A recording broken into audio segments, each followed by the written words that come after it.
இதில் சொல்லப்பட்ட பெரும்பாலான விஷயங்கள் 81 நடந்திருக்கு. வீட்டுக்கு எதிர கூட்டம், ஊர்வலம் போகின்ற வழியெங்கும் பாடல்கள் எல்லாமே இருக்குங்க. சம்பத்தனை இறந்து போயிட்டார், பெரியார் ஐயா இறந்து போயிட்டாங்க, காமராஜர் ஐயா இறந்து போயிட்டாங்கிறத தவிர தலைமாட்டிலே மற்ற பெரிய தலைவர்களும் அப்பா கூட இருந்திருக்காங்க, எம்ஜிஆர் அவர்களும்.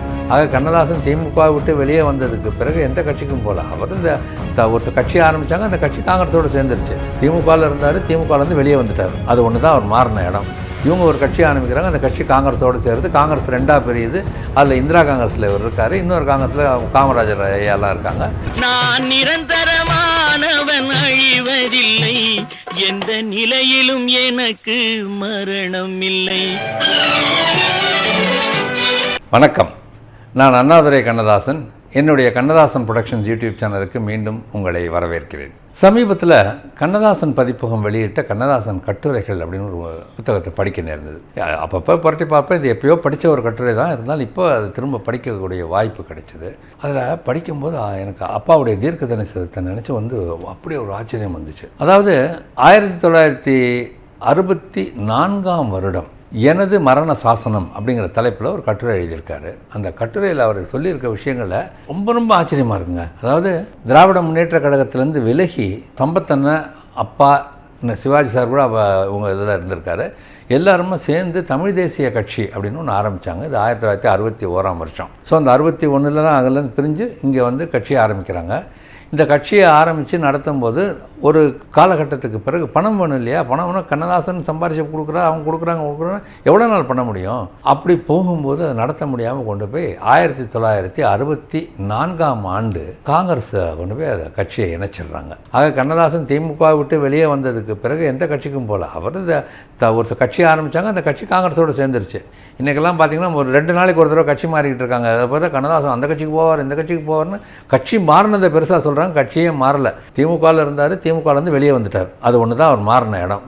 இவங்க ஒரு கட்சி ஆரம்பிக்கிறாங்க, அந்த கட்சி காங்கிரஸோடு சேருது. காங்கிரஸ் 2ஆக பிரியுது. அதில் இந்திரா காங்கிரஸில் இவர் இருக்கார், இன்னொரு காங்கிரஸில் காமராஜர் ஐயாலாம் இருக்காங்க. அப்படி தான் இருந்துச்சே தவிர இது விவராக போய் திரும்ப எந்த கட்சியிலையும் சேரல. சரி, அதை விடுங்க. இந்த 64ஆம் வருடம் காங்கிரஸ் கட்சியோட தமிழ் தேசிய கட்சியை இணைக்கிறாங்க. இந்த இடைப்பட்ட காலத்தில் தன்னை சுய பரிசோதனை செய்து கொண்டு மக்கள் தன்னை எப்படி பார்த்துக்கிட்டு இருக்காங்க, தன் வாழ்க்கையில் தான் செய்த தவறுகள் என்ன, தன்னுடைய மரணத்தின் போதும் மரணத்துக்கு பிறகு மக்கள் தன்னை எப்படி நினைத்து பார்ப்பார்கள்ங்கிறதுலாம் ஒரு கட்டுரையாக எழுதியிருக்காரு. அதுதான் எனக்கு ஆச்சரியப்படுத்துச்சு. 1964ஆம் வருடம் வெளிவந்த கட்டுரை. அந்த கட்டுரையை இப்போ நான் படிக்கிறேன். இன்றைக்கு நான் எழுதும் மரண சாசனம் இன்றைய சூழ்நிலையை எண்ணி எழுதப்படுவது அல்ல, எப்போதாவது சாகப்போகிறவன் என்பதால் எழுதப்படுவது. எதிரிகளை பெரிய வீரர்கள் என்று கருதி இதை நான் எழுதவில்லை. அவசரத்தில் காரியம் செய்து சாவகாசத்தில் சங்கடப்படும் அப்பாவிகள் அவர்கள் என்பதை கருத்தில் வைத்தே இதை எழுதுகிறேன். யாருடைய மரணத்திலும் யாருக்கும் மன்னிப்பு கிடைக்காது. எந்த பாவமும் கொலையின் மூலம் நிவர்த்தி ஆவதில்லை. குற்றவாளிகள் எப்படியும் பெரும் தண்டனை அடைவார்கள் என்பது இயற்கையின் சட்டம். அக்கிரமக்காரர்கள் ஒரு கட்டத்தில் மேலெழுந்து நின்று பிறகு சடசடவென சரிய வேண்டும் என்பது தர்மத்தின் விதி. அமைதியாக மாண்ட அநியாயக்காரன் எவனையும் நான் வரலாற்றில் காணவில்லை. மரணம் 2 வகைப்படும்.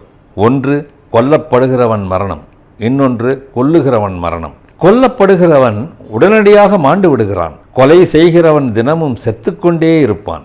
மேடையிலே சாவதைப் போன்ற வீரம் எதுவுமே இல்லை. பொதுப்பணியில் ஏற்படும் மரணம் சராசரி மனிதனையும் கதாநாயகனாக்கி விடுகிறது. தமிழக வரலாற்றில் தனி கதாநாயகனாக திகழ நான் விரும்புகிறேன். வாழ்வு என்பது சாவின் தொடக்கம், சாவு என்பது வாழ்வின் முடிவு என்றே நான் கருதுகிறேன். எப்போதும் சாவை பற்றிய சிந்தனையோடு தான் நான் வாழ்ந்து கொண்டிருக்கிறேன். நான் கொல்லப்பட்டு விட்டால் எனக்காக யாரும் வெறும் கண்ணீர் சிந்த வேண்டாம். கண்ணீர் கல்லறையோடு சரி, அது சொர்க்கத்துக்கு வராது. எப்போதும் நீங்கள் என்னை நினைத்து கொண்டிருக்க வேண்டும் என்று நான் கட்டளையிட மாட்டேன். காரணம், நான் போகும் உலகத்திற்கு அந்த செய்தி வரப்போவதில்லை. ஆனால் என்னை யாரும் எப்போதும் மறந்துவிட முடியாது என்ற நிம்மதி எனக்கு உண்டு. சாவதற்கு முன்னாலேயே அந்த நிம்மதி எனக்கு வந்துவிட்டது. என் வாழ்க்கை பாதையில் என்னுடன் நடந்து வந்தவர்கள் யாருமே நான் ஏறுகின்ற இடங்களை எட்டிக்கூட பார்த்ததில்லை. ஆகவே நான் பெறப்போகும் இந்த பெருமைக்குரிய முடிவும் அவர்களுக்கு கிடைக்கப் போவதில்லை. எச்சில் இலக்கி குறவர்கள் அலைவது போல் அலைந்து, ஈரல் கெட்டு, இருமல் தோன்றி, கண்கள் மயங்கி, கால் வழி மலர்ஜலம் கழித்து பெற்றெடுத்த பிள்ளைகளை வெறுத்த பின்னால் அவர்கள் மடிந்து போவார்கள். அவர்கள் செத்துவிட்டார்களா என்பதை மருத்துவர்கள் வந்துதான் சொல்ல வேண்டியிருக்கும். காரணம், செத்த மாதிரியே அவர்கள் பல நாள் கிடந்திருப்பார்கள். நான் பெறப்போகும் மரணம் சிலருக்கு மட்டுமே கிடைக்கக்கூடியது. அடக்கத்தோடு சொல்வதானால் பாரதத்தில் காந்திக்கு பிறகு அந்த இடத்தை நான் தான் பெறப்போகிறேன். கொலை மிரட்டல் வரும்போதெல்லாம் எனக்கு இந்த ஞாபகம்தான் வருகிறது. ஆகவேதான் ஒவ்வொரு கட்டத்திலும் துணிவான முடிவுகளை நான் எடுக்கிறேன். இதை துணிவு என்று சொல்வதை விட இந்த மரணத்தின் மீது ஏற்பட்ட ஆசை என்று சொல்வதே நியாயம். ஒரு திருடர் கூட்டத்தில் இருந்து மன்னர்களின் மாளிகைக்கு இப்பொழுது நான் வந்திருக்கிறேன். நான் இறந்து விட்டதாக வைத்துக்கொண்டு தொடர்கிறேன். மலர்கள் தூவிய ஒரு மஞ்சம், அதன் மீது இரத்தக்கரை படிந்த என் மேனி. அந்த மேனி ஒரு போர்வையால் போர்த்தப்பட்டிருக்கிறது. தமிழ் மக்களின் பார்வைக்காக அந்த மஞ்சத்தோடு என் மேனி வீட்டுக்கு வெளியே கொண்டு வந்து வைக்கப்பட்டிருக்கிறது. நீண்ட வரிசையாக ஆண்களும் பெண்களும் நின்று கொண்டிருக்கிறார்கள். தலைமாட்டிலே காமராஜர், பெரியார், சம்பத், பாலதண்டாயுதம் ஆகியவர்கள் அமர்ந்திருக்கிறார்கள். நீண்ட வரிசை நகர்ந்து கொண்டே இருக்கிறது. ஒவ்வொருவராக என் பிணத்தை பார்த்து கண்ணீர் வடித்து நகர்ந்து கொண்டே போகிறார்கள். என் உடலின் மீது மலர் மாலைகள் குவிந்து கிடக்கின்றன. தந்தை மாண்டது தெரியாமல் குழந்தைகள் ஒரு பக்கம் விளையாடிக் கொண்டிருக்கின்றன. மனைவியரின் ஓலம் என் காதுகளை தவிர எல்லார் காதுகளிலும் விழுந்து கொண்டிருக்கிறது. நாங்கள் வந்த பிறகுதான் சவ ஊர்வலம் போக வேண்டும் என்று வெளியூர்காரர்கள் தந்தி கொடுத்திருக்கிறார்கள். ஓரிரவு முழுவதும் சடலம் பார்வைக்கு வைக்கப்பட்டிருக்கிறது. உற்ற நண்பர்கள் அனைவரும் கண்மூடாது விழித்து கொண்டிருக்கின்றன. பல்லக்கு செய்வோர் ஒரு புறத்திலே அழகான பூப்பல்லக்கு ஒன்றினை செய்து கொண்டிருக்கிறார்கள்.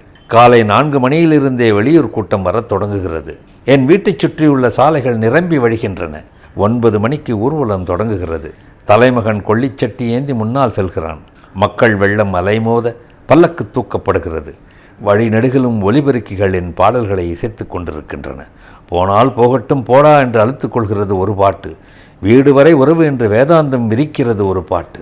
அண்ணன் காட்டிய வழியம்மா என்ற மரணத்துக்கு காரணம் சொல்கிறது ஒரு பாட்டு. நான் பேச நினைப்பதெல்லாம் நீ பேச வேண்டும் என்று நான் செய்த பணியை மற்றவர்களுக்கு கொடுக்கிறது ஒரு பாட்டு. ஊர்வலம் இடுகாட்டை அடைகிறது. அங்கே மேடை அமைத்து இவன் இப்படிப்பட்டவன் என்று எல்லோரும் பேசுகிறார்கள். அங்கேயும் ஒரு கல் வந்து விழுகிறது. அது அன்புள்ள ரசிகன் ஒருவன் எனக்கு தரும் கடைசி பரிசு. சிதை அடுக்கப் பெறுகிறது. தீ மூட்டப் பெறுகிறது. உடல் எரிந்து விடுகிறது. வந்தவர்களின் கடன் முடிந்து விடுகிறது. கண்ணுக்கு தெரியாத அந்த பறவை காற்றிலே மிதந்து கொண்டிருக்கிறது. வானத்தில் இருந்தபடியே தமிழ் மக்களை பார்த்து அது ஒரே ஒரு கேள்வியைத்தான் கேட்கிறது. என் உயிருக்கு விலை என்ன என்பதே அது. பதிலே அந்த பறவை எதிர்பார்த்து கொண்டிருக்கிறது. மரண சாசனம் முற்றுப்பெறுகிறது. இந்த மரண சாசனத்தை 1964 வருஷம் அப்பா எழுதியிருக்காரு. அப்பா இறந்தது 1981. இதில் சொல்லப்பட்ட பெரும்பாலான விஷயங்கள் 81 நடந்திருக்கு. வீட்டுக்கு எதிர கூட்டம், ஒரு இரவு முழுவதும் அவருடைய உடல் எம்ஜிஆர் அவர்கள் சொன்னதற்காக கொண்டு போய் நடிகர் சங்கத்தில் வைக்கப்பட்டிருக்கிறது. ஊர்வலம் போகின்ற வழியெங்கும் பாடல்கள் எல்லாமே இருக்குங்க. தலைமாட்டிலே இருந்த முன்னில் அப்பாவுக்கு முன்னாடியே எல்லாரும் இறந்து போயிட்டாங்கங்கிறத ஒன்று தான். சம்பத்தனை இறந்து போயிட்டார், பெரியார் ஐயா இறந்து போயிட்டாங்க, காமராஜர் ஐயா இறந்து போயிட்டாங்கங்கிறத தவிர தலைமாட்டிலே மற்ற பெரிய தலைவர்களும் வந்து அப்பா கூட நின்றுருக்காங்க. எம்ஜிஆர் அவர்கள் முதலமைச்சராக வந்து அங்கே தான் நின்று எல்லாத்தையும் பண்ணார். ஆக இதில் சொல்லப்படுகின்ற எல்லா விஷயங்களும் ஒரு தீர்க்க தரிசனத்தோடு சொல்லப்பட்டிருக்கிறது. காரணம், கண்ணதாசன் இதை சொன்னது அகக்கண்களை கொண்டு தன் மரண சாசனத்தை எழுதவில்லை, ஞானக்கண் கொண்டு பார்த்து இதான் எழுதியிருக்கிறார் என்று நான் நினைக்கிறேன். மீண்டும் இது போன்ற ஒரு சுவையான நிகழ்ச்சியுடன் உங்களை சந்திக்கிறேன். நன்றி, வணக்கம். நான் நிரந்தரமானவன், அழிவதில்லை. எந்த நிலையிலும் எனக்கு மரணம் இல்லை.